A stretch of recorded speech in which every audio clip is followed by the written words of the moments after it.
अगली खबर बता देते हैं आपको, लखनऊ से अगली खबर, जहां डिप्टी सीएम ब्रजेश पाठक का बिहार दौरा। तुलसी जयंती समारोह में शिरकत करेंगे ब्रजेश पाठक। बापू सभागार में तुलसी जयंती समारोह होगा।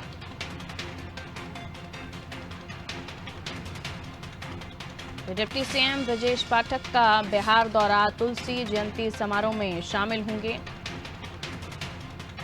उप मुख्यमंत्री।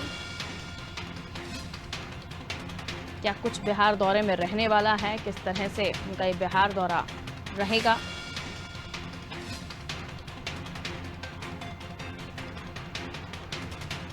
चलिए जानकारी हासिल करेंगे।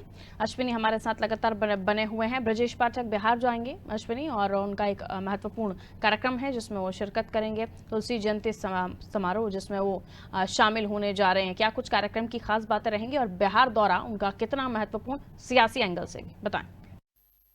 बिल्कुल देखिए, ये डिप्टी सीएम ब्रजेश पाठक का एक दिवसीय दौरा है। तुलसी जयंती का कार्यक्रम जो कि पटना में मनाया जाएगा। तो ऐसे में आज खुद डिप्टी सीएम ब्रजेश पाठक जो है वो अब से कुछ ही देर में लखनऊ से पटना के लिए रवाना होंगे और वहां पर बापू भवन में तुलसी जयंती का जो कार्यक्रम है उस कार्यक्रम में शिरकत करेंगे और वहां पर भारतीय जनता पार्टी के जो कार्यकर्ता हैं, जो वहाँ के नेता हैं, उनसे मुलाकात करेंगे।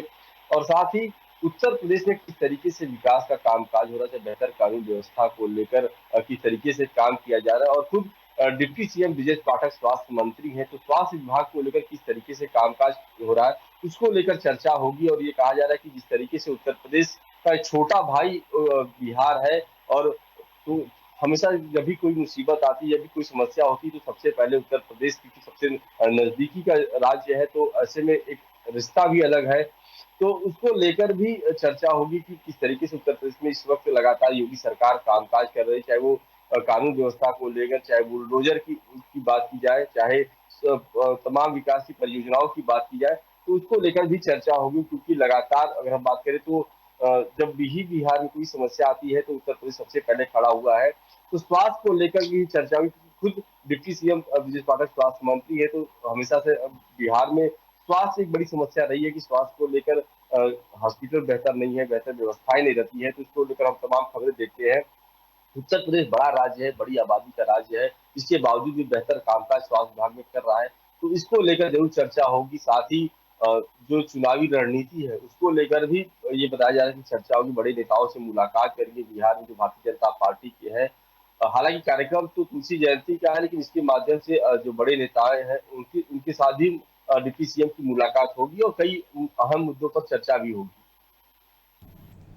बिल्कुल, लेकिन साफ तौर पर जब किसी भी राजनेता का दूसरे प्रदेश में दौरा होता है तो कई तरह की चीज़ें जुड़ भी जाती हैं, फिर सियासी मायने भी तलाशे जाने लगते हैं, क्योंकि कद भी उनका बड़ा है, उप मुख्यमंत्री हैं, और काफ़ी अहम भूमिका उनकी भी रही थी इस चुनाव में जब दूसरी बार योगी 2.0 की सरकार रही।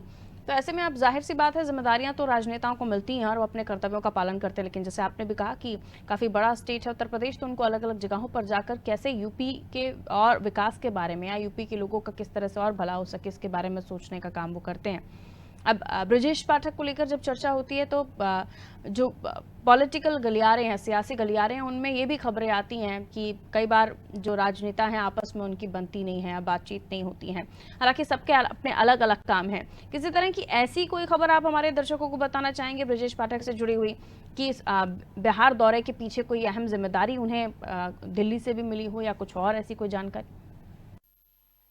फिलहाल देखिए, अगर हम बात करें तो ब्रजेश पाठक काफी भरोसेमंद सिपाही साबित हुए हैं हमेशा से भारतीय जनता पार्टी के लिए। जब भी उनको जो जिम्मेदारी मिली है वो बेहतर तरीके से कामकाज किए। जिस तरीके से उत्तर प्रदेश में चुनाव से पहले नाराज ब्राह्मणों की एक बात की जाती थी, लेकिन ऐसे में ब्राह्मण चेहरे आते हैं ब्रजेश पाठक, लेकिन उन्होंने इस बात को गलत साबित किया कि उत्तर प्रदेश में ब्राह्मण नाराज नहीं है। और यही वजह रहा कि बड़ी जीत की भूमिका में ब्राह्मण भी शामिल हुए थे। तो ब्रजेश पाठक को अब तक पार्टी ने जो भी जिम्मेदारियां दी है उसको बेहतर तरीके से कामकाज किए हैं। और ऐसे में आज जब एक दिवसीय दौरे पर बिहार जा रहे हैं तो जाहिर सी बात है कि संगठनात्मक रूप से कोई ना कोई जरूर जिम्मेदारी दी होगी, कोई ना कोई मैसेज जरूर दिया गया होगा। हालांकि अभी तक ये बातें खुलकर सामने नहीं आई है, लेकिन जाहिर सी बात है कि जब किसी राज्य का मुख्यमंत्री या उप मुख्यमंत्री दूसरे राज्य में जाता है तो कई सियासी मायने जरूर निकाले जाते हैं। ऐसे में एक दिवसीय दौरे पर जब ब्रजेश पाठक पटना जाएंगे तो वहां पर जाहिर सी बात है कि भारतीय जनता पार्टी के वरिष्ठ नेताओं से मुलाकात करेगी कि बिहार में भी अगर राजनीतिक परिदृश्य से अगर हम बात करें तो सब कुछ ठीक-ठाक नहीं चल रहा है। एक खींचातानी का माहौल वहाँ भी बना हुआ है। तो ऐसे में ज़ाहिर-सी बात है कि जब ब्रिजेश पाठक जाएँगे तो वहाँ पर कुछ न कुछ ज़रूर आगे की चर्चाएँ होंगी या तो फिर जो खींचातानी उसको बेहतर करने की कोशिश होगी या एक अलग रणनीति बनाने की जो चर्चा है उसको लेकर ज़रूर चर्चा की जाएगी। और ऐसे में एक दिवसीय दौरे के तहत ये कहा जा रहा है कि बड़े नेताओं के साथ ही संगठन के जो वहाँ बिहार के जो संगठन के लोग हैं, उनसे भी मुलाकात होगी। बिल्कुल, मैं लौटूंगी अश्विनी आपके पास। तो देखिए महत्वपूर्ण है राजनेताओं का कोई भी दौरा हो, महत्वपूर्ण तो होता ही है, जाहिर सी बात है जब वो प्रदेश में इतने बड़े कद पर बैठे हों, इतने बड़े अहम जिम्मेदारी संभाल रहे हों, तो वो उनके मूवमेंट काफ़ी महत्वपूर्ण होते हैं और प्री डिसाइडेड भी होते हैं। तो